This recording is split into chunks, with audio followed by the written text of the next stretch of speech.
Social media জুড়ে বর্তমান শুধুই স্মৃতি মান্ধানা এবং পলাশ মোছালের কন্ট্রোভার্সি। তাদের না দেখলে হয়তো বোঝাই যেত না সম্পর্ক এতটাও বদলে যেতে পারে মাত্র একদিনে। কতই না আনন্দ ফুর্তি, কতই না আয়োজন। হালদি, মেহেন্দি, সঙ্গীত সব হয়ে গেল, শুধু বিয়েটাই ছিল বাকি। খবর এলো বিয়েটা পিছিয়ে দেওয়া হয়েছে। তারপর থেকেই খবর আসলো স্মৃতি মান্ধানাকে নাকি চিট করেছেন পলাশ মোছাল।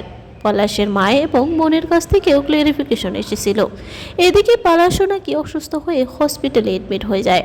স্মৃতি এদিকে ইনস্টাগ্রাম থেকে বিয়ের অনুষ্ঠানের সব পোস্টই ডিলিট করে দেয়। কিন্তু হঠাৎ স্মৃতি এবং পলাশ দুইজনেরই নিজেদের বায়োতে নাজারের ইমোজি লাগিয়ে দিয়েছেন। দুইজনেরই একই দিনে একই পোস্ট দেখে সবাই বলছেন, তাহলে কি এটা পাবলিসিটি স্টান্ট ছিল নাকি অন্য কিছু? দুজনেরই একই পোস্ট দেওয়ার ব্যাপারে কী রহস্য থাকতে পারে? আপনাদের মতামত কমেন্টে জানাবেন। ভিডিওটি ভালো লাগলে অবশ্যই লাইক, কমেন্ট, শেয়ার এবং সাবস্ক্রাইব দিয়ে পাশে থাকবেন।